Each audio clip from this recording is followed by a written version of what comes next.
नमस्कार प्यारे विद्यार्थियों, सभी का रसायन विज्ञान की इस क्लास में स्वागत है। जैसा कि हमको ज्ञात है, गैसीय अवस्था हम लोग बात कर रहे थे। बच्चों, लास्ट टाइम हमने वॉन डेर वाल गैस समीकरण बताई थी आपको, उसका फॉर्म बताया था, उसमें आने वाले स्थिरांक ए और बी के बारे में भी जानकारी दी थी। और उसमें से हमने एक आई थिंक ए के बारे में यह भी बता दिया था कि यह कैसे आया है। मैं वहीं से चीज़ों को स्टार्ट करता हूँ ताकि आप पिछली क्लास से कनेक्ट हो सकें। देखिए, हमने जो बात की थी लास्ट, वो आपका वॉन डेर वाल गैस समीकरण था, नो डाउट। और इसका मैंने कहा था कि ये फॉर्म अपने आप में महत्वपूर्ण है। कौन सा फॉर्म था? P plus n square a upon V square V minus n b equals to n R T. यह फॉर्म हमने आपसे कहा था। और इसमें ए और बी जो है वह आपके वॉन डेर वाल कांस्टेंट थे, ये बात भी हमने आपको बताई थी। और इसमें से हम बात कर चुके थे ए के बारे में। ए के बारे में हमने ये कह दिया था कि ए जो है वह आपका किस तरीके से आता था। आपको ध्यान होगा कि जो प्रेशर में करेक्शन था वह n square upon V square के प्रोपोर्शनल था। तो जब इस प्रोपोर्शनलिटी साइन को हमने हटाया था, ये पिछली क्लास की बात कर रहा हूं मैं, ठीक है ना, ये लास्ट क्लास में हो चुका है, वही बता रहा हूं। इसको रिकॉल करने की अपन कोशिश कर रहे हैं कि भाई ए कहां से आया था। अट्रैक्शन कॉफिशिएंट, आकर्षण गुणांक बोलते हैं, और यह सीधे सीधे किसको बताता है? आकर्षण बलों को बताता है। ए का मान ज्यादा होगा तो गैस आसानी से द्रवित होती थी, ज्यादा अधिशोषित होती थी, आकर्षण बल उच्च होते थे। यहां तक मैं आपसे बात कर चुका था, ठीक। अब बी के बारे में भी जान लेते हैं कि ये बी कहां से आया। और शायद मैंने आपको बताया था कि बी जो है वह आकार को बताता है, गैसों के आयतन को बताता है। यदि गैस का अणु का आकार बड़ा है, the size of molecule is large, then b की वैल्यू भी हाई होती है। यानी सीधे सीधे यह आकार के बारे में आपको जानकारी देगा। जो बी कांस्टेंट है वह आपको साइज के बारे में इंफॉर्मेशन देता है, ठीक है। सो अब आज हम जो शुरू कर रहे हैं वह है वॉन डेर वाल स्थिरांक बी के बारे में, ठीक है। बी के बारे में एक चीज तो मैंने क्लियर बता दी थी कि यह गैस अणुओं के आकार को दर्शाता है, ठीक है। सीधे सीधे तो नहीं, लेकिन हाँ उसके आकार से संबंधित है, ऐसा कहना बेहतर रहेगा कि यह उसके आकार से संबंधित है। It is related with the size of gaseous molecule. Gas molecule के साइज के अकॉर्डिंग इसका वैल्यू चेंज होती रहती है। अब ये बी जो होता है, वहाँ यहाँ एक थोड़ी सी मैं बात बताने की कोशिश कर रहा हूँ कि बी आया कैसे, देखिएगा और समझने की कोशिश करना। देखिए, बी को थोड़ा सा समय लेगा, ये भी तसल्ली रखना। सह आयतन या वर्जित आयतन यानी एक्सक्लूडेड वॉल्यूम और को वॉल्यूम कहा जाता है। सह आयतन या वर्जित आयतन इसे हम बोलते हैं। It is known as the co volume और you can say excluded volume. और एक बात यहां महत्वपूर्ण है कि यह जो है वह गैस के अणुओं के वास्तविक आयतन का 4 गुना होता है। ये 4 गुना कैसे, क्यों है, सब मैं चीज बताऊंगा। देखिए, पहले एक पॉइंट लिख देने दो मुझे कि बी गैस अणुओं के आयतन का, गैस अणुओं के आयतन का 4 गुना होता है। 4 गुना क्यों ले रहे हैं मैं बताता हूं। It is 4 times of the actual volume of the gas molecule. यह 4 गुना होता है। अब देखिए, पहले तो बी है क्या उसके बारे में समझते हैं, फिर ये 4 गुना कैसे और क्यों आ रहा है वो भी समझेंगे। सबसे पहले समझे कि बी क्या है।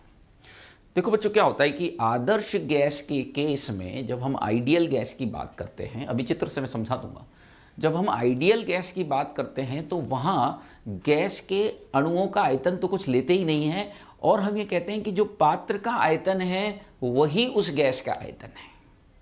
यानी कि यदि 2 लीटर का पात्र है, आपको ध्यान भी होगा ऐसी चीजें, यदि 2 लीटर का वेसल है, 2 लीटर का पात्र है, तो गैस का आयतन भी 2 लीटर कर दिया जाता है। करते हैं ना ऐसा, क्योंकि हम ये मानते हैं कि गैस के अणुओं का तो कुछ वॉल्यूम है ही नहीं। लेकिन हमेशा ऐसा हो रियल गैस में ये जरूरी नहीं है। रियल गैस में हर हमेशा पात्र के आयतन को आप गैस का आयतन नहीं मान सकते, क्योंकि यहां पर गैस के अणुओं का वॉल्यूम भी लेना पड़ सकता है। तो इन दोनों कंडीशंस को मैं यहां क्लियर कर रहा हूं।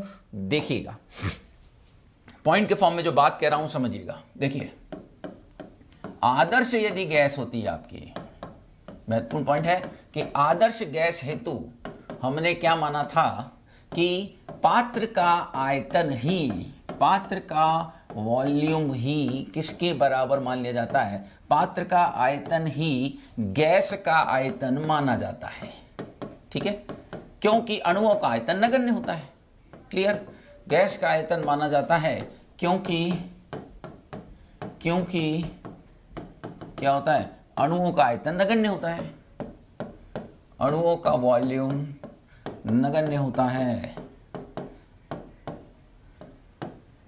तो volume of molecules is negligible, इसीलिए उसी को हम मानते हैं। आदर्श गैस हेतु पात्र का आयतन ही गैस का आयतन माना जाता है क्योंकि अणुओं का आयतन क्या होता है? क्योंकि गैस अणुओं का आयतन नगण्य होता है।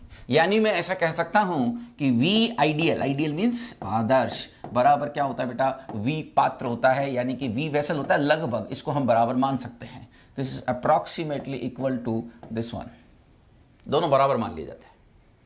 लेकिन वास्तविक गैस के लिए ये हमेशा या हर परिस्थितियों में ऐसा जरूरी नहीं है। खास तौर पर उच्च दाब की स्थिति में तो यह मुश्किल काम है। उच्च दाब की स्थिति के अंदर तो क्या होगा? आपको गैस के अणुओं के वॉल्यूम को कंसीडर करना ही पड़ेगा, क्योंकि गैस का खुद का वॉल्यूम कम हो जाता है। गैस का खुद का वॉल्यूम क्या होता है? कम होता है। यह मैं कहने की कोशिश कर रहा हूं कि यहां पर पात्र का आयतन इसको कंसीडर नहीं कर सकते। वास्तविक गैसों के लिए ऐसा सदैव हो यह जरूरी नहीं है। यहां पर महत्वपूर्ण बात यह है कि वास्तविक गैस हेतु, वास्तविक मीन्स जो एग्जिस्ट करती है, रियल गैसेस, बताया था मैंने इस बारे में पहले भी, हेतु ऐसा हमेशा सत्य हो जरूरी नहीं है। ऐसा हमेशा सत्य नहीं होता है ना, हमेशा ये हम ऐसा मान सकें ये जरूरी नहीं है। ऐसा हम हमेशा मान सकें ऐसा जरूरी नहीं है। अतः पात्र के, अतः जो वॉल्यूम आता है इसका, रियल गैसेस का जो वॉल्यूम आता है, वॉल्यूम वो आता है वह पात्र में से किसको माइनस करके आता है? NB को माइनस करके आता है। यहां पर NB क्या है? NB क्या है? देखो मैं इस पेज पर बता रहा हूं। तो जो V गैस आता है इनके लिए वह V पात्र यानी V वॉल्यूम माइनस NB आता है। यहाँ N तो खैर मोल की संख्या है, N की तो कोई प्रॉब्लम नहीं है, यह तो मोल की संख्या है। और B जो है वह वर्जित आयतन कहलाता है, यानी कि ये वह वॉल्यूम है जो कि आपको पात्र के आयतन में से माइनस करना पड़ेगा। यदि आप एक रियल गैस के वॉल्यूम की बात कर रहे हो तो, यानी वहां पात्र का आयतन आप डायरेक्टली यूज नहीं कर सकते, उसमें से NB को माइनस करना पड़ता है। N तो खैर छोड़ो, कोई बात नहीं, वो तो मोल की संख्या है। यदि उसको 1 कर दूंगा तो सिर्फ B माइनस करना पड़ेगा। अब यहां B का कॉन्सेप्ट समझने की जरूरत है। अंतर समझे? मैं फिर कह रहा हूं, एक रियल गैस के लिए हमको पात्र का वॉल्यूम डायरेक्टली नहीं लेना चाहिए, बल्कि उसमें से B को माइनस करना चाहिए। B क्या है? सह आयतन या एक्सक्लूडेड आयतन या वर्जित आयतन है, जो उसमें से हटाना पड़ेगा, जो मूल रूप से गैस के अणुओं के आयतन से संबंधित तो है पर सीधा सीधा उनके बराबर नहीं है, बल्कि उनसे 4 गुना है।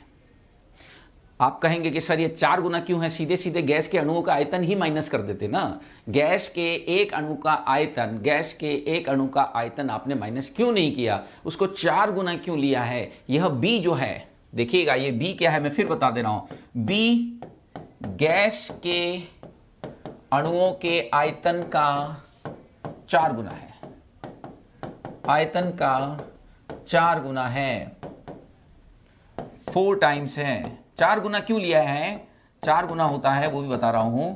और ऐसा किस वजह से है?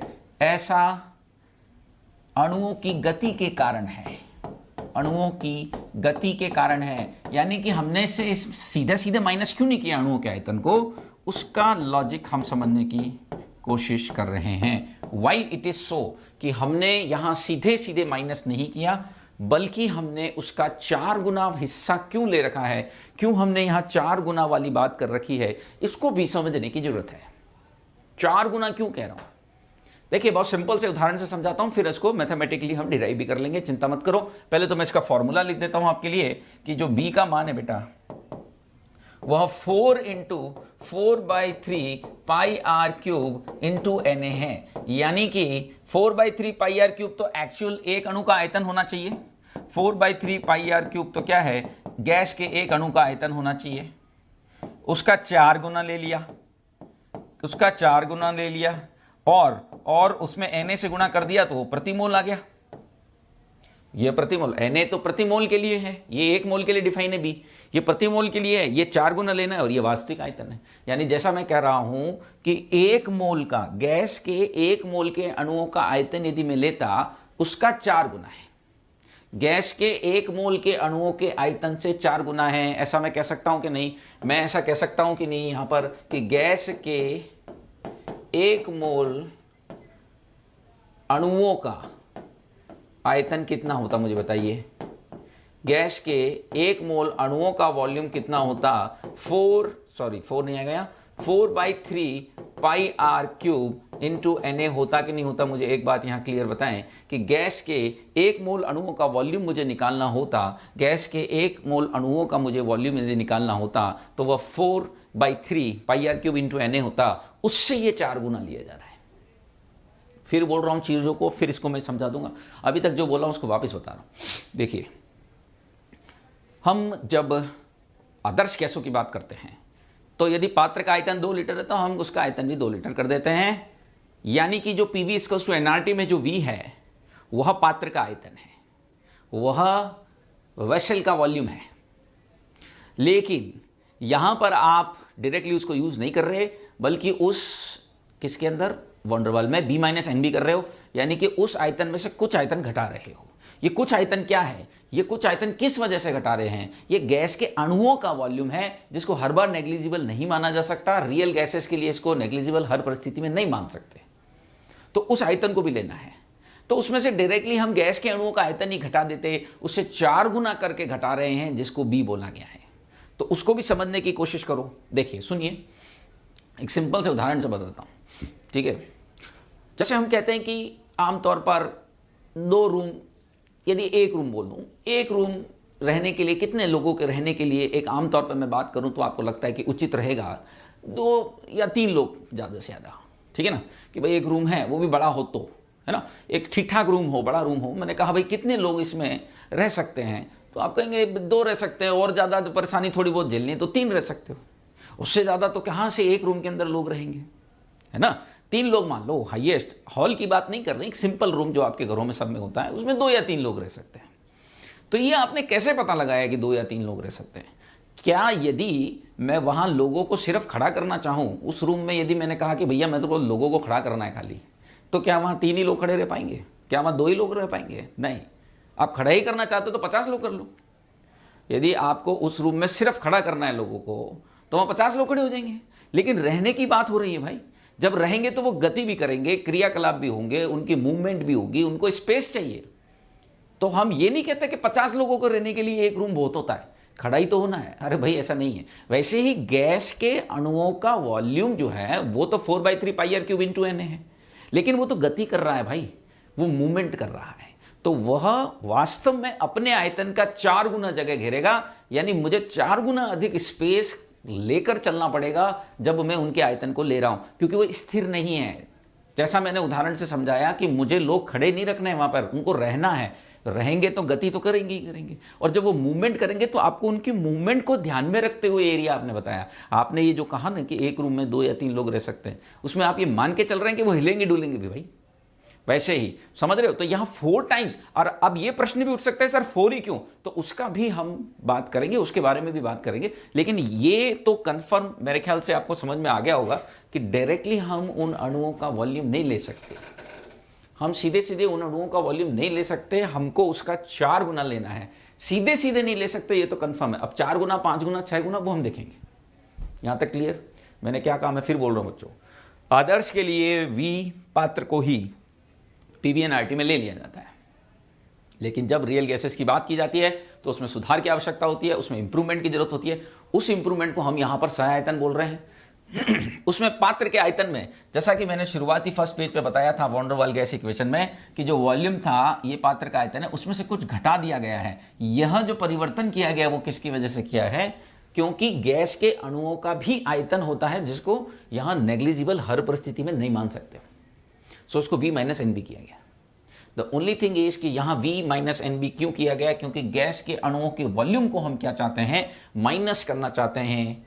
यहाँ हम इसे पूरी तरह से नहीं हटा सकते, ठीक है। सो वह यानी कि वह स आयतन मैंने यहाँ निकालना चाहा है, वह स आयतन मैंने यहाँ निकालना चाहा है। और मैंने कहा कि भैया ये सीधी सीधे गैस के अणुओं के आयतन को मत लो, बल्कि उसका 4 गुना लो। अब एग्जैक्टली 4 गुना ही क्यों लिया वो बात हम करेंगे यहां से, उसके बारे में भी हम बात करेंगे, ठीक है ना। एग्जैक्टली 4 टाइम्स क्यों लिया वो मैं बताता हूं अभी।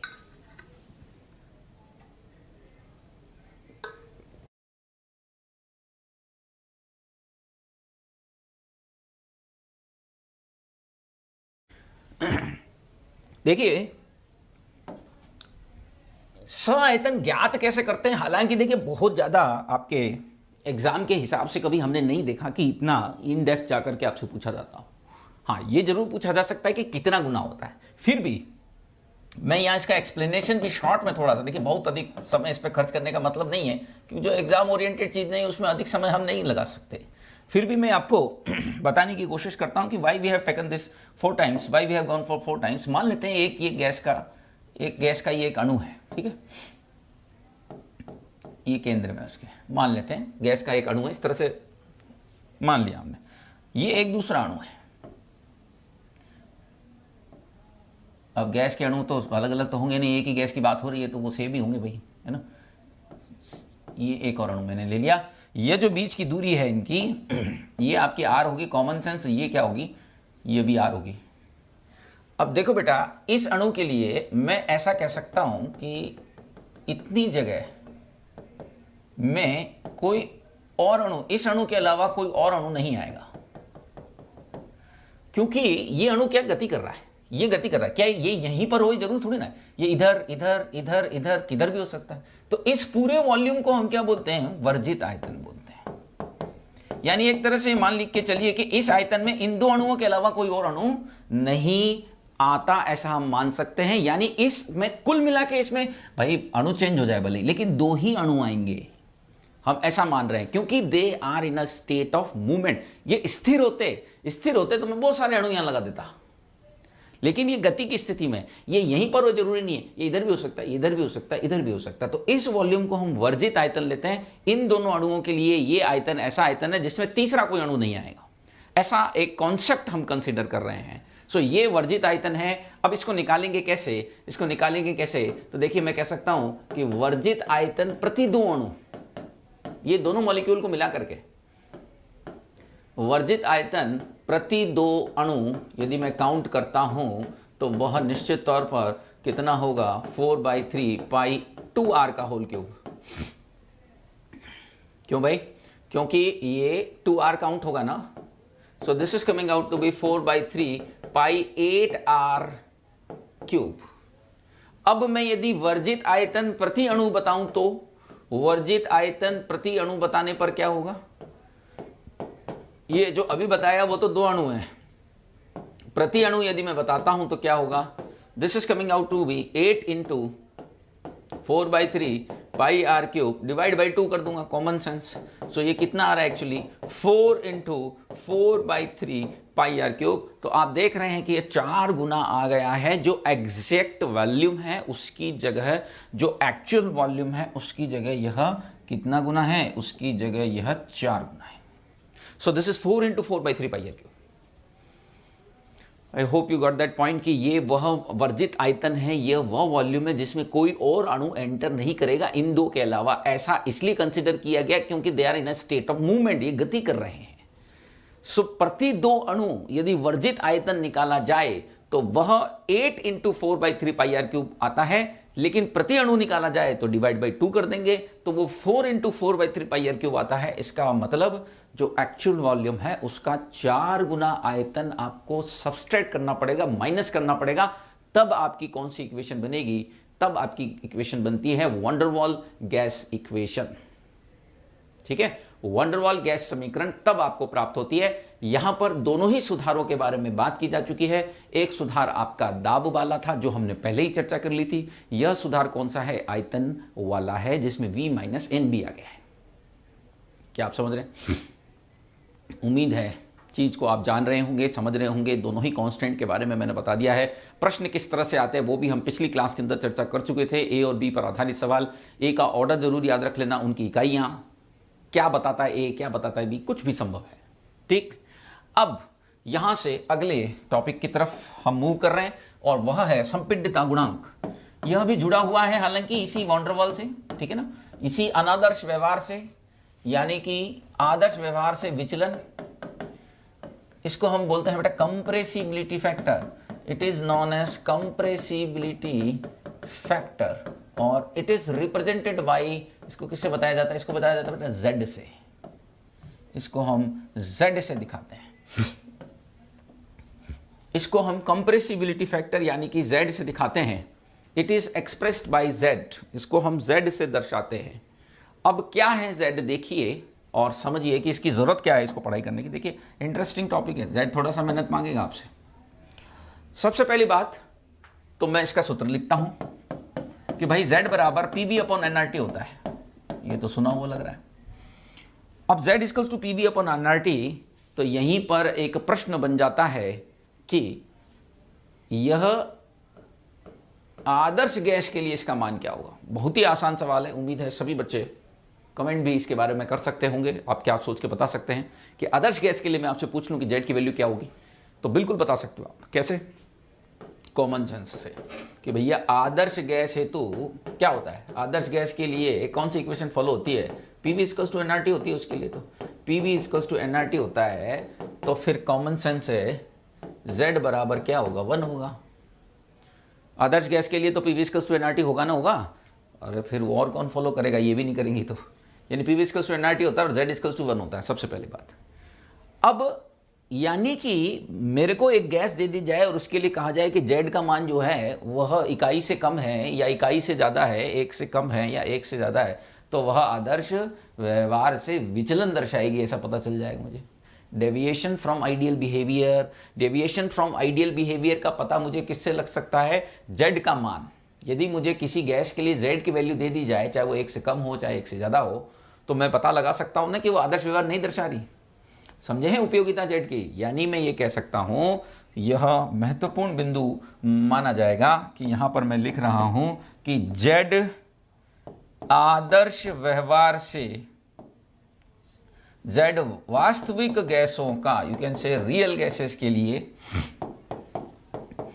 वास्तविक गैस हेतु आदर्श व्यवहार से विचलन दर्शाता है।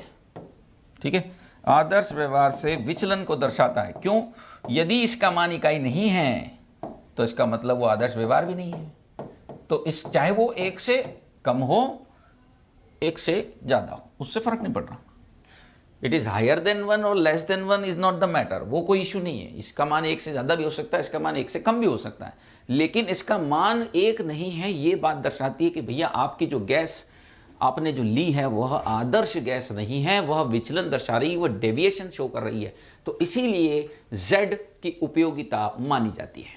यहाँ तक बात समझ में आ गई होगी कि z क्या है? संपीड्यता गुणांक है। अब इसको संपीड्यता गुणांक क्यों कहते हैं वह भी समझेंगे, लेकिन उसमें थोड़ा समय लगेगा। ठीक है, सो कंप्रेसिबिलिटी फैक्टर z हमें यह दर्शाता है कि गैस कितना विचलन दर्शा रही है। पहली बात तो विचलन दर्शा रही है कि नहीं दर्शा रही है, और दर्शा रही तो फिर कितना दर्शा रही है। यह दोनों बातों के बारे में जानकारी कौन देगा? दोनों बातों के बारे में इंफॉर्मेशन आपका z से हमको मिल जाएगी। आदर्श गैस के लिए z का मान कितना होता है, इतना प्रश्न भी आपसे निश्चित ही तौर पर पूछा जा सकता है, तो वो बहुत आसान है सॉल्व करना। पीवी इक्वल्स टू क्या होता है? एनआरटी। अब हम z का एक प्लॉट लेंगे जिससे आपको काफी कुछ मदद मिलने वाली है, समझिएगा। देखिए, और वह क्या है? z व p के मध्य प्लॉट महत्वपूर्ण है, उपयोगी है, समझिएगा। देखो बच्चों, जब z को हम p के साथ प्लॉट लेते हैं, z का प्लॉट हम p के साथ लेते हैं, तो वो कुछ ऐसा आता है। देखो, ये 1, ये y एक्सिस पर हमने z ले लिया, x एक्सिस पर हम p ले रहे हैं। ये जो 1 है वो तो आदर्श व्यवहार है, लेकिन गैसेस जो वास्तविक गैसेस है वो आदर्श व्यवहार दर्शाती नहीं। उनके लिए ये प्लॉट कैसे आता है? उनके लिए ये प्लॉट ऐसा आता है, ये हाइड्रोजन के लिए, ये हीलियम के लिए, मतलब जस्ट एक एग्जांपल है। आप बोल सकते हैं सर हाइड्रोजन हीलियम ही क्यों लिए, तो ऐसा कुछ स्पेसिफिक नहीं है। हाँ, हाइड्रोजन हीलियम तो लेने ही पड़ेंगे, लेकिन बाकी जो गैसेस हैं वो कोई बहुत स्पेसिफिक नहीं है, आप कोई सी भी ले सकते हो। हाइड्रोजन हीलियम क्यों लेने पड़ेंगे वो भी मैं बताता हूँ। देखो, इसको मैं यहाँ टच कराने से बचना चाह रहा हूँ एक्चुअली, उसके पीछे क्या लॉजिक है वो भी बताऊँगा। इसको मैं डैश डैश डैश से बना रहा हूँ, इसलिए मैंने मिटाया उसको वापस। फिर ये डैश डैश, फिर ये बनेगा डैश डैश डैश और ऐसा, फिर ये डैश डैश थोड़ा सा और फिर ऐसा। सो ये कौन से गैसेस हैं? मान लेते हैं कि ये आपका CH4 है और ये आपका CO2 है। तो एक बात तो यहां हमको ऑब्जर्व हो रही है कि चाहे हाइड्रोजन हो, चाहे हीलियम हो, चाहे CO2 जैसी गैस हो, है ना, कोई भी इनमें से कोई सी भी गैस हो, ये आपका आइडियल बिहेवियर तो बिल्कुल नहीं दिखा रही है ना। They are not showing ideal behaviour at all. ये आइडियल बिहेवियर तो नहीं दिखा रही, इतना तो कंफर्म है। इनमें आइडियल बिहेवियर से तो हम डिविएशन देख पा रहे हैं, ऐसा हम बोल सकते हैं कि आदर्श व्यवहार तो ये नहीं दिखा रही हैं। इनका मान पहले घट रहा है और उसके बाद इनका मान जो है वो बढ़ रहा है। और हाइड्रोजन हीलियम जैसों के लिए सिर्फ और सिर्फ क्या हो रहा है, हाइड्रोजन हीलियम जैसों के लिए ये सिर्फ और सिर्फ बढ़ता हुआ नजर आ रहा है। तो यहां पर एक चीज नोटिस करने लायक है कि ये आदर्श व्यवहार से विचलन दर्शा रही सभी गैसेस। इससे क्या क्या निष्कर्ष निकलते हैं ना, वो मैं यहां लिख रहा हूं। देखिए निष्कर्ष इसके क्या है, इसके कॉन्क्लूजन्स क्या है, इस प्लॉट के क्या हम कॉन्क्लूड इससे कर सकते हैं, एक एक करके मैं पॉइंट बता रहा हूं। देखिएगा, पहली बात तो यह है कि सभी गैसेस आदर्श व्यवहार से विचलन दर्शा रही हैं। ये देख रहे हैं, आप देख रहे होंगे। एक बात तो मैं यहां पर इससे बिल्कुल ये निष्कर्ष निकाल सकता हूं कि सभी वास्तविक गैसें आदर्श व्यवहार से विचलन दर्शा रही हैं। क्यों, कैसे पता चला? अरे मेरे भाई, 1 वैल्यू कहां रह रही इसकी? 1 होती तो इनका भी प्लॉट ऐसा आता ना, ब्लैक वाला प्लॉट आ नहीं रहा ना, तो आदर्श व्यवहार से विचलन ही तो कहलाएगा। वास्तविक गैसें आदर्श व्यवहार से विचलन कहलाए। अभी मैंने बताया था कि जब वैल्यू 1 होगी ना तो ही ये आदर्श व्यवहार होगा। तो ये तो कंफर्म है कि सभी वास्तविक गैसें आदर्श व्यवहार से डिविएशन दिखाती है, उनका व्यवहार आदर्श नहीं है। फर्स्ट पॉइंट तो क्लियर होगा। सभी रियल गैसेस आइडियल से डेविएशन शो करती हैं, यानी कि विचलन दर्शाती हैं। सेकंड पॉइंट, आपने एक पॉइंट नोटिस किया, यहां पर एक पॉइंट नोटिस करने लायक है कि ये लास्ट में आकर के, इधर देखिए, यहां लास्ट में आकर के आप देख रहे हैं कि सभी के लिए वैल्यू 1 होगी। एट लास्ट जब P बहुत कम है, जब प्रेशर का मान बहुत ही कम है, जब प्रेशर का मान बहुत कम है, 0। देखिए मैंने यहां डैश डैश डैश क्यों बनाया, मैंने इसको टच क्यों नहीं कराया? बच्चों, प्रैक्टिकली किसी गैस का प्रेशर आप 0 नहीं कर सकते। आप गैस के प्रेशर को कम तो कर सकते हो, लेकिन 0 नहीं कर सकते। 0 कैसे हो जाएगा? गैस का एग्जिस्टेंस ही खत्म कर दोगे क्या? गैस का प्रेशर 0 तो संभव नहीं है। प्रायोगिक रूप से किसी गैस का दाब 0 संभव नहीं है। केवल आप उसको थ्योरेटिकली मान सकते हो कि हाँ चलो ये यहां टच कर रहा है। Practically it is not possible. तो इसीलिए मैंने इसको डैश डैश डैश से दिखाया है। वास्तव में मैंने इसको थिक लाइन से नहीं दिखाया, क्योंकि यहां वास्तविक रूप से आप पहुंच ही नहीं सकते, केवल इमेजिनरी तौर पर पहुंच सकते हो। तो हाँ, लेकिन इतना तो तय है कि जब दाब का मान बहुत कम है तो सभी गैसेस के लिए इसका मान इकाई होता जा रहा है। देख रहे हैं, प्रेशर की वैल्यू बेहद कम होने पर यह इकाई मान दर्शा रही है। तो यहां पर मैं एक निष्कर्ष लिख सकता हूं कि शून्य दाब के निकट या अत्यंत न्यून, बहुत कम दाब की स्थिति में, आई कैन से बहुत कम दाब की स्थिति में क्या हो रहा है, बहुत कम दाब पर गैसें कौन सा व्यवहार दर्शा रही हैं? गैसें आदर्श व्यवहार दर्शा रही हैं। ये तो कंफर्म है। एज यू सी हियर कि बहुत कम दाब पर गैसें कौन सा व्यवहार दर्शा रही हैं? तो आदर्श व्यवहार दर्शा रही हैं। They are showing ideal behaviour at very very low pressure. यदि मैं दाब को बहुत कम कर देता हूं तो फिर ये इनका व्यवहार जो होता है, इनका जो बिहेवियर है वह आइडियल की तरफ मुड़ रहा है, आदर्श की तरफ जा रहा है। देख रहे होंगे सभी गैसेस के लिए ये बहुत कम दाब पर ये वैल्यू 1 है। Z is very near to 1 at very low pressure, शून्य दाब की स्थिति काल्पनिक रूप से मानी जाए तब तो 1 ही हो जाएगा, लेकिन क्योंकि प्रैक्टिकली तो वो पॉसिबल नहीं है। ठीक, इतना निष्कर्ष तो आपको समझ में आया होगा कि अब तक मैंने क्या कहना चाहा है या इस प्लॉट से हमें क्या जानकारी मिल रही है। एक बात तो कंफर्म है कि सभी गैसें आदर्श व्यवहार से विचलन दर्शा रही हैं और बहुत कम दाब पर at very low pressure gases आदर्श व्यवहार दर्शा रही हैं। दोनों बातें अपनी जगह सही है कि बहुत कम प्रेशर करूं तो ये आइडियल भी हो रही है। ठीक है, यहाँ तक क्लियर होना चाहिए।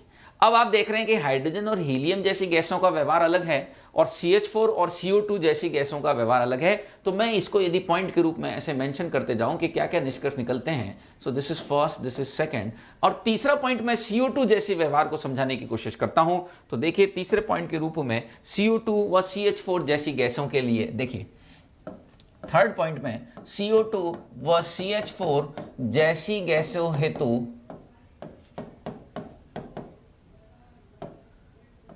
का व्यवहार कैसा है वह मैं समझाने की कोशिश कर रहा हूं।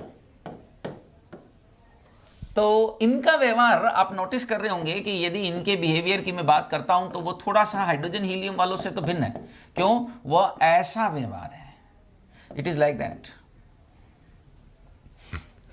यानी पहले तो P बढ़ाने पर Z का मान घटता है फिर बढ़ता है।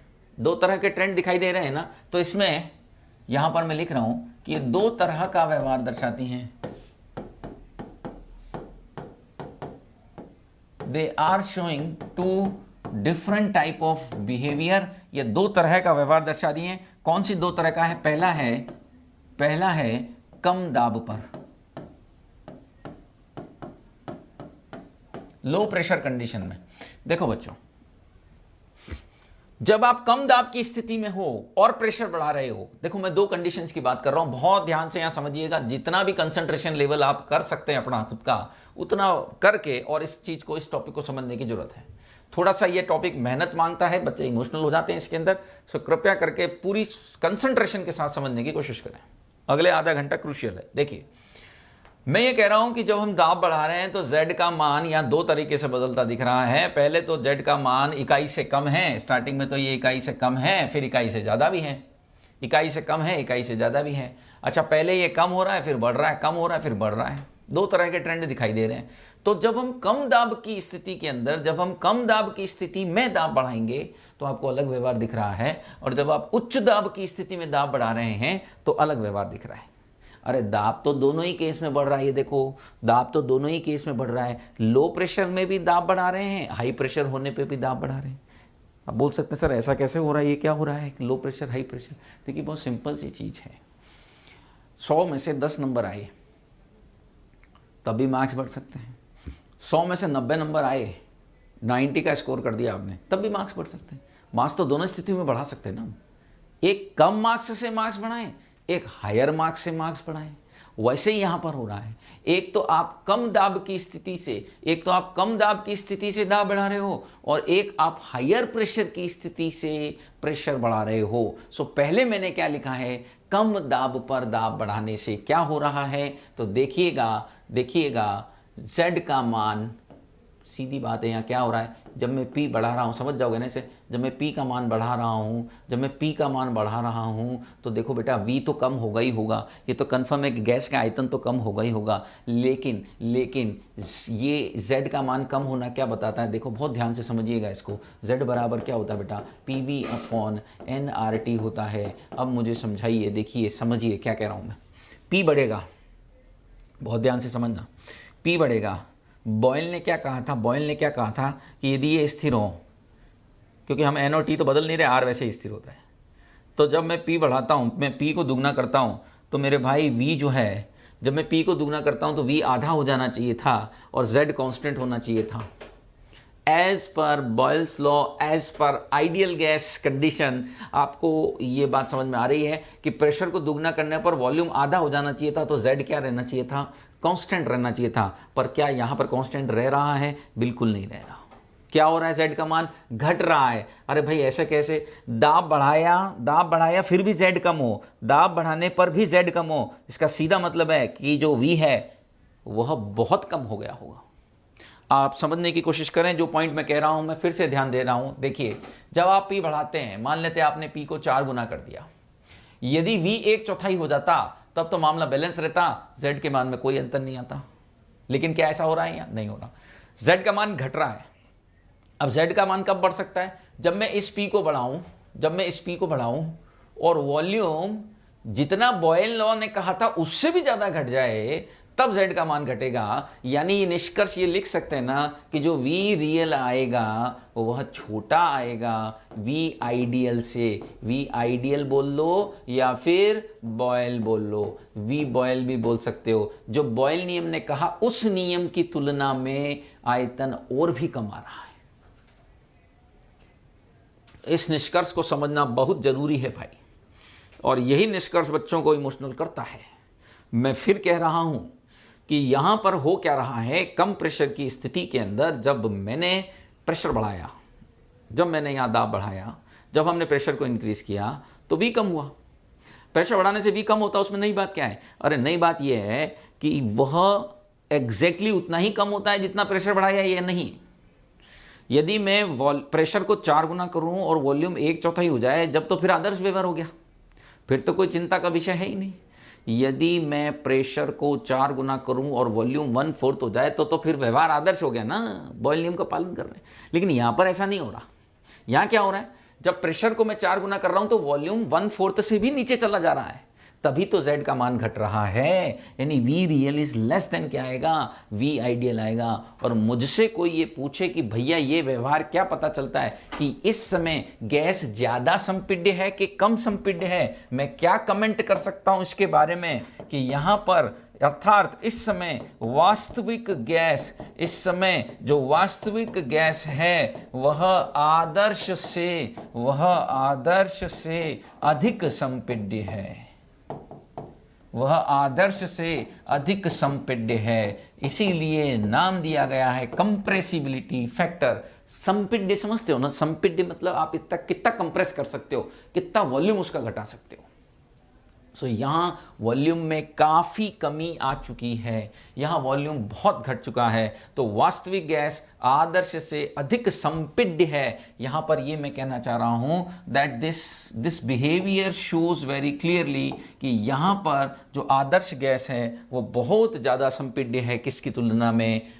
वास्तविक गैस जो है वो ज़्यादा संपीड्य है किसकी तुलना में? आदर्श की तुलना में। यह निष्कर्ष हमको यहाँ निकल कर आता है। क्या इतना तक आप समझे इस चीज को? मैं फिर से रिवाइज कर दे रहा हूं, मैं फिर बोल दे रहा हूं।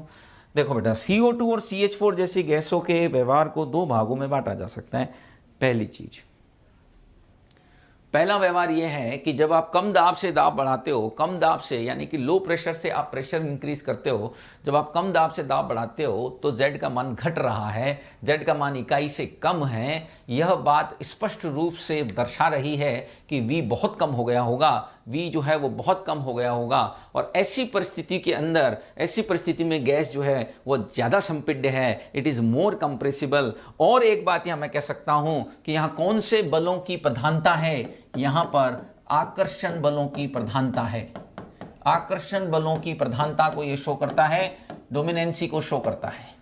अरे तभी तो आयतन में कमी आई है, तभी तो वॉल्यूम कम हुआ है। आकर्षण बल है गैसों के बीच में और वो प्रतिकर्षण बल से अधिक हैं, तभी तो वॉल्यूम उससे भी कम हो गया, जो किसने कहा था? बॉयल ने कहा था। कम दाब की स्थिति में दाब बढ़ाने से z का घटना यह बताता है कि आयतन बॉयल नियम की तुलना में भी गिर गया है, यानी गैस अधिक संपीड्य है। It is highly compressible. अब उच्च दाब की स्थिति की बात करते हैं। उच्च दाब पर यानी कि पहले से ही हाई प्रेशर है और वहां पर प्रेशर बढ़ाया जाए तो आपको यहां व्यवहार अपने आप नजर आ रहा है कि z का मान इकाई से बड़ा हो गया है और बढ़ रहा है दाब के साथ। यानी यहाँ के क्या निष्कर्ष में लिख सकता हूँ? यहाँ के निष्कर्ष ये है बेटा कि P बढ़ाया तो z बढ़ने लगा। इसका सीधा मतलब हो सकता है, इसका सीधा मतलब ये हो सकता है कि P बढ़ाने पर आयतन उतना कम नहीं हुआ होगा जितना बॉयल के अनुसार होना चाहिए था। क्योंकि यदि उतना कम हो गया होता तो ये कांस्टेंट रहता, उससे ज़्यादा कम हो गया होता तो फिर ये घटता। अब P के साथ Z का बढ़ना ये साफ साफ बताता है कि V उतना कम नहीं हो पाया, यानी कि मैं यहाँ कह सकता हूँ कि V real is greater than V ideal, यानी कि गैस यहाँ पर इस परिस्थिति के अंदर क्या कह सकते हैं, क्या निष्कर्ष लिख सकते हैं कि जो वास्तविक गैस है, वास्तविक गैस जो है वह आदर्श की तुलना में as compare to ideal, we can say वास्तविक गैस आदर्श की तुलना में कम संपीड्य है, आदर्श की तुलना में कम संपीड्य है। यह आदर्श की तुलना में as compare to ideal it is less compressible, आदर्श की तुलना में यह कम संपीड्य है, ऐसा हम निष्कर्ष यहां पर निकाल सकते हैं। उम्मीद कि आप बात को समझ गए हैं कि वास्तविक गैस आदर्श की तुलना में अपेक्षाकृत कम संपीड्य है, इट इज लेस कंप्रेसिबल। और यहां कौन से बलों की प्रधानता कह सकते हैं, यहां प्रतिकर्षण बलों की प्रधानता होने लगी होगी, प्रतिकर्षण बल जो है वो बढ़ने लगे होंगे, बढ़ने लगे हैं, ये निष्कर्ष भी हम यहाँ लगा सकते हैं कि इसीलिए प्रतिकर्षण बल भी धीरे धीरे बढ़ रहे हैं, इसीलिए उतना वॉल्यूम कम हो नहीं पा रहा, उतना वॉल्यूम कम हो नहीं पा रहा जितना किसके अनुसार होना चाहिए, जितना होना चाहिए आपके किसके अनुसार, बॉयल के अनुसार।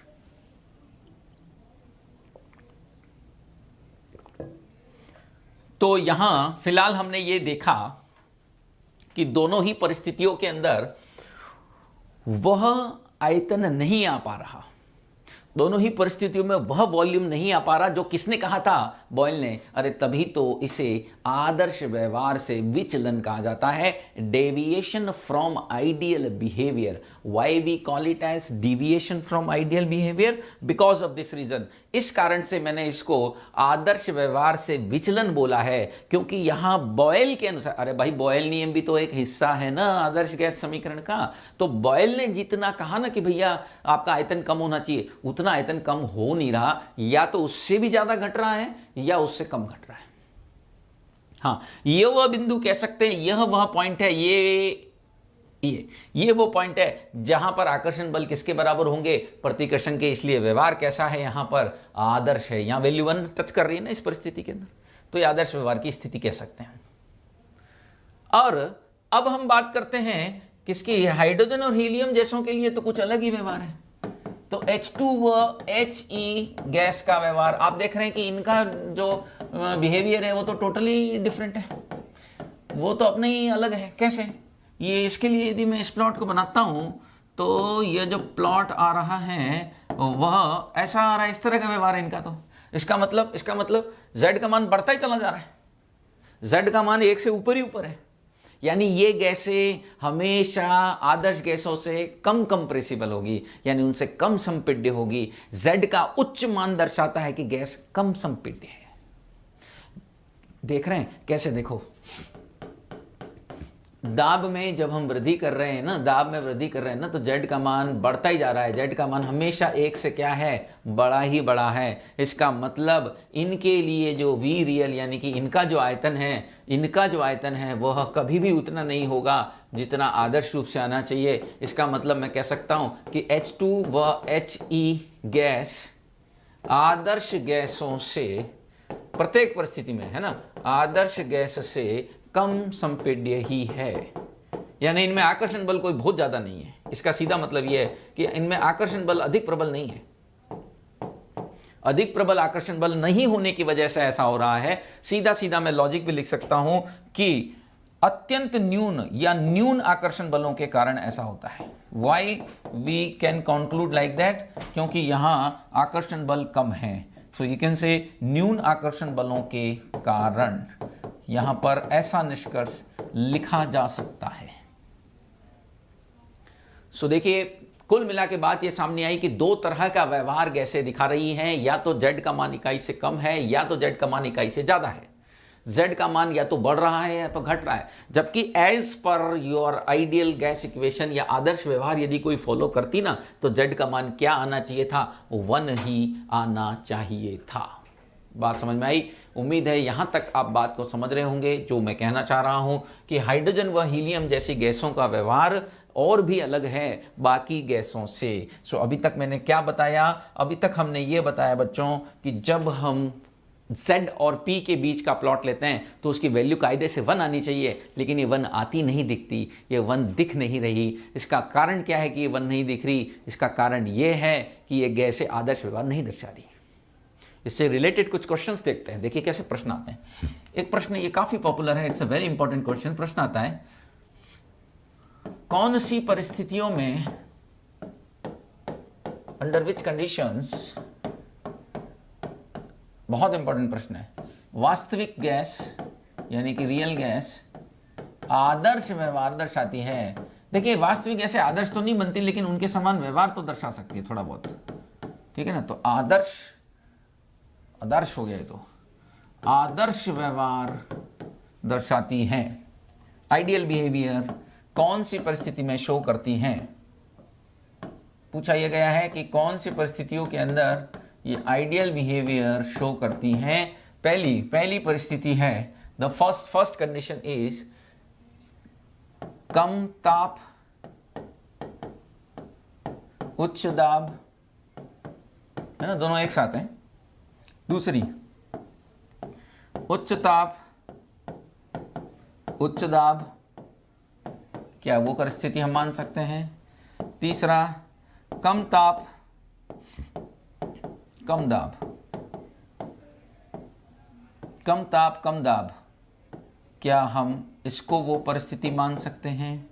या फिर उच्च ताप कम दाब, क्या वो परिस्थिति हम मान सकते हैं? बहुत ही महत्वपूर्ण सवाल है, परीक्षा उपयोगी है, एग्जाम में दिखाई देता है अक्सर कि भाई इनमें से कौन सी कंडीशन को हम ये बोल सकते हैं कि वह आइडियल व्यवहार दिखाती है। बैंगनी रंग से समझाएंगे आज तो देखिए बच्चों, बहुत ही सिंपल सी बात है। मैंने केटीजी के 2 पॉइंट ऐसे आपके सामने रखे थे जिनसे ये पता चलता है कि गैसों का व्यवहार आदर्श क्यों नहीं हो पाता। याद कीजिएगा, केटीजी के ऐसे 2 पॉइंट जो फॉलो नहीं कर पाती, कौन? वास्तविक गैसें। कौन से 2 पॉइंट थे? एक तो उनके बीच में बलों का पाया जाना, जबकि आदर्श में तो हम कहते हैं कि भैया नहीं है उनके बीच में बल। और एक, कुल आयतन की तुलना में गैस के अणुओं के आयतन को नगण्य माना जाना। यह वह 2 बिंदु हैं, यह वह 2 पॉइंट हैं जो व्यवहार में अंतर करते हैं। तो यहां पर यदि मैं ये परिस्थिति लगा दूं ना, उच्च ताप और कम दाब, उच्च ताप और कम दाब की परिस्थिति यदि मैं लगा दूं तो 100% गैस का आयतन बहुत ज्यादा हो जाएगा। हाई टेम्परेचर लो प्रेशर पर गैस का वॉल्यूम इतना ज्यादा हो जाएगा, वह इतना हाई हो जाएगा कि हम ये कह सकेंगे कि भैया एक तो उनके कुल आयतन की तुलना में अणुओं का आयतन नगण्य हो गया। आप खुद से सोचें कि यदि आयतन बहुत ज़्यादा हो गया है तो क्या होगा? आयतन बहुत ज़्यादा होने पर क्या होगा? उनके बीच के बल तो खत्म से हो जाएंगे। आयतन बहुत ज़्यादा यानी अणु बहुत दूर दूर हो गए होंगे, और दूरी बढ़ेगी तो बल तो फिर खत्म होंगे ना। यानी मैं कह सकता हूँ कि ये जो परिस्थितियाँ मैंने लिखी है ना, किसमें? उच्च ताप व कम दाब, यदि एक साथ अप्लाई कर दूं इन दोनों को तो क्या होगा? उच्च ताप व कम दाब पर गैस का आयतन बहुत अधिक हो जाएगा, गैस का आयतन अधिक हो जाएगा, बहुत वॉल्यूम इसका ही होगा, गैस का आयतन अधिक होगा, ठीक है, तथा गैस का आयतन अधिक होगा जिससे अंतराणुक बल समाप्त हो जाएंगे, अंतराणुक बल लगभग समाप्त हो जाएंगे। और यही तो हम चाहते हैं आदर्श व्यवहार के लिए। आदर्श गैसों में और वास्तविक गैसों में यही तो मुख्य अंतर हमने बताया था कि भैया उनके बीच में फोर्स एग्जिस्ट नहीं करते, जबकि वास्तविक गैसों में ये फोर्स एग्जिस्ट करते हैं।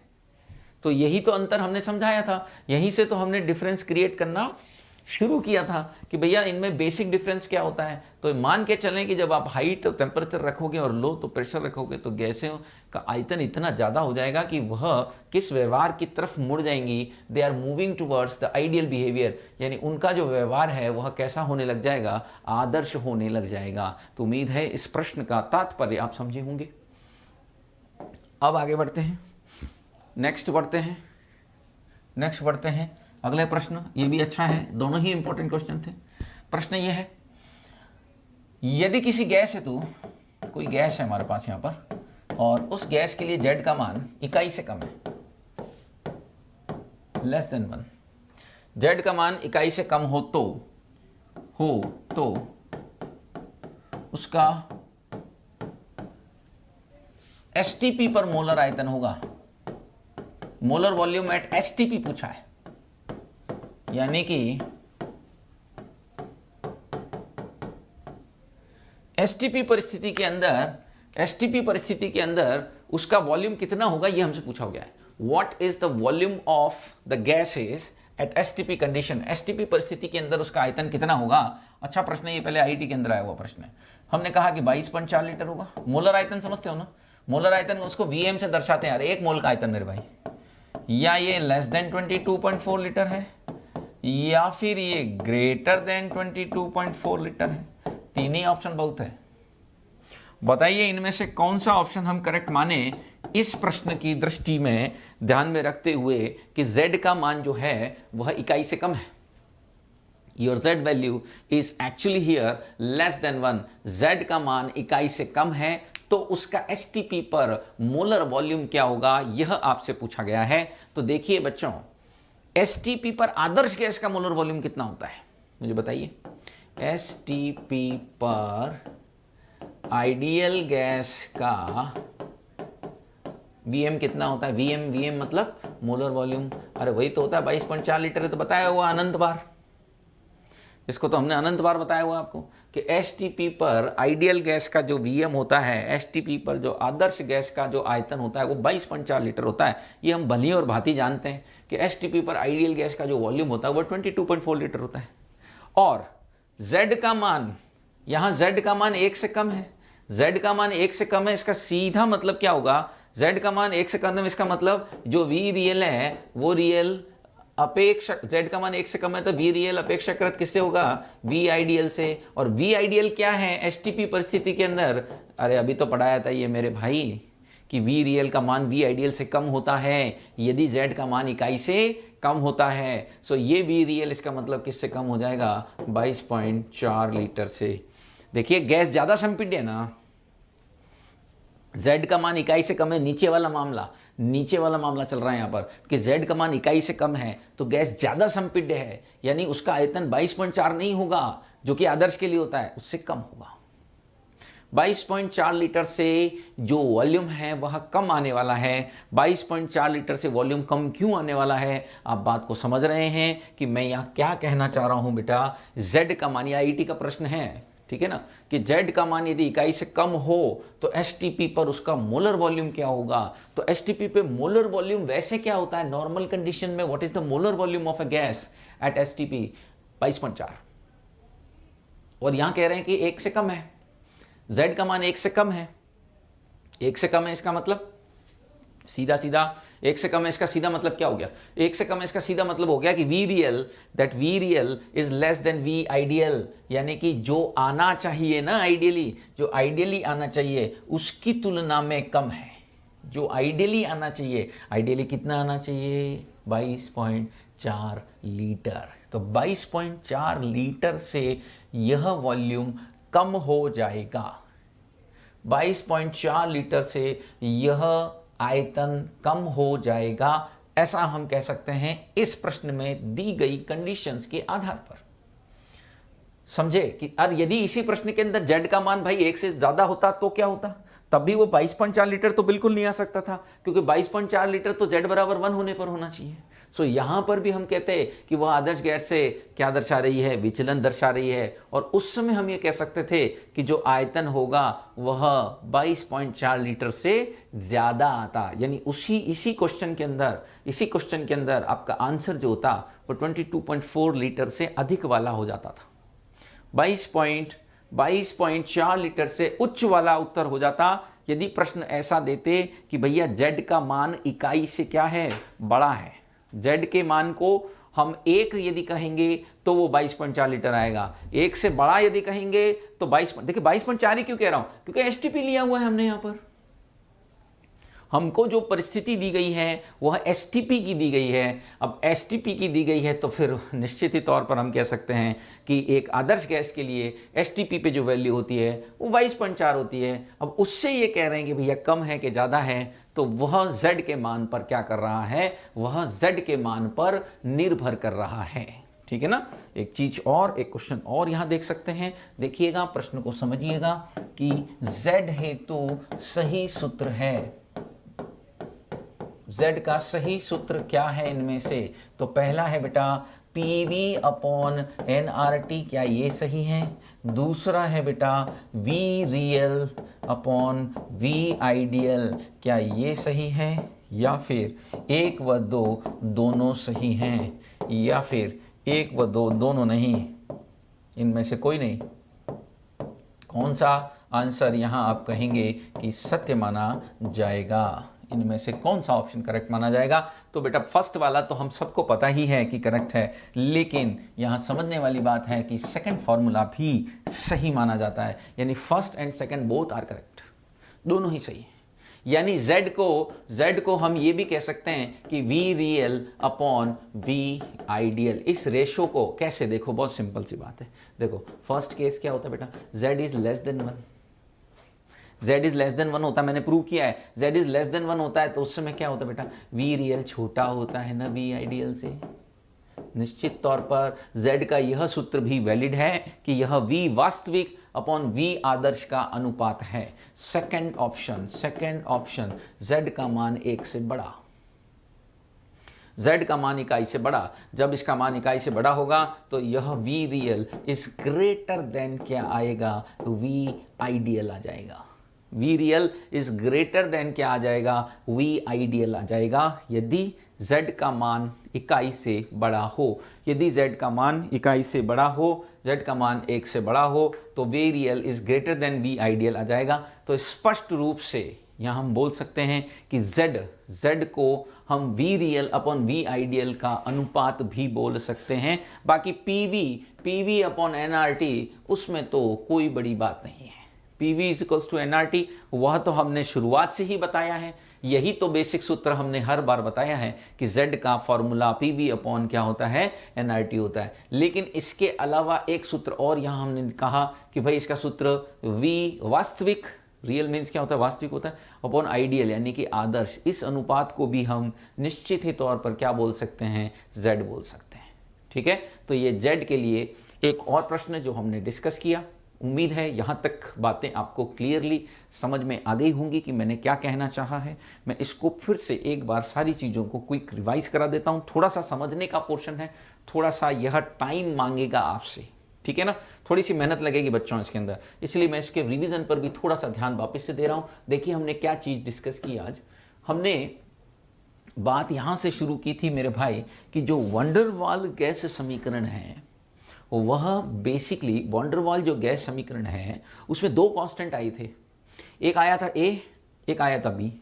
A के बारे में हम पहले से बात कर चुके थे। कौन किसको बताता है याद करो, A बताता है आकर्षण बलों को और B बताता है आयतन को। हालांकि सीधे सीधे वह गैस का आयतन नहीं होता, गैस के अणुओं का आयतन नहीं होता, बल्कि उसके अणुओं के आयतन का 4 गुना होता है ना। यही चीज हमने आज अभी डिराइव की है कि द एक्चुअल वॉल्यूम से 4 टाइम्स वो होता है ना, एक्चुअल वॉल्यूम का वह 4 गुना होता है। ऐसा हमने यहां पर डिराइव किया है।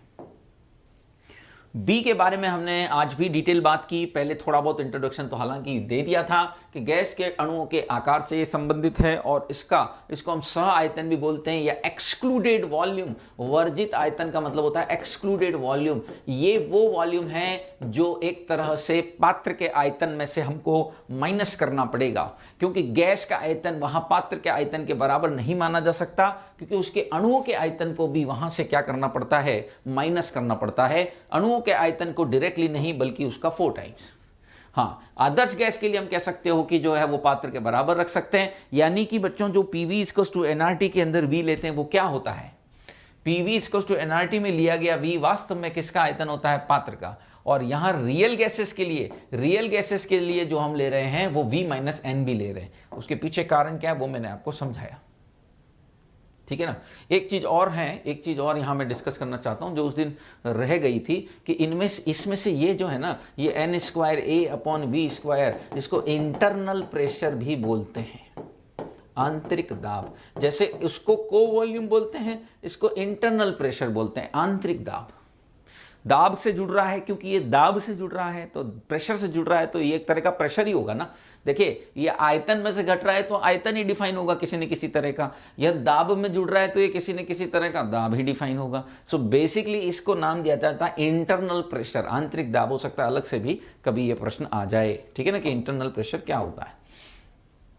ठीक, हाँ, अब मैं ये कह सकता हूं कि यहां हमने इसे निकाल के भी आपको बताया कि ऐसा क्यों होता है। तो जैसा मैंने कहा, बहुत ही सरल उदाहरण से हमने समझाने की कोशिश की बच्चों आपको, कि जैसे आपको किसी 2-4 लोग हैं उनको किसी जगह रखना है, तो आप ये नहीं देखेंगे कि वो कितनी जगह में खड़े हो सकते हैं, आप जो स्पेस काउंट करोगे वह उनकी मूवमेंट से भी संबंधित होगा। वैसे ही यहाँ पर यदि गैस के अणु स्थिर होते ना, तो मैं सीधे सीधे उनके आयतन को ही माइनस कर देता टोटल पात्र के आयतन में से, लेकिन फिलहाल हम ऐसा नहीं कर पा रहे क्योंकि ये गति कर रहे हैं, they are in a state of movement. इसीलिए हमको इस तरीके से उसे निकालना चाहिए कि ये अणु इधर इधर इधर किधर भी हो सकता है। सभी संभावनाओं को ध्यान में रखते हुए यहाँ वर्जित आयतन का मान निकाला गया है, और यह जो मान आया है आपका बी की जो वैल्यू है वो 4 × 4/3 πr³ आई है। ये एक अणु के लिए है।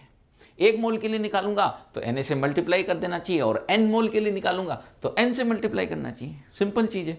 n के लिए निकालूंगा तो n से मल्टीप्लाई करेंगे, 1 मोल के लिए निकालूंगा तो Na से मल्टीप्लाई करेंगे।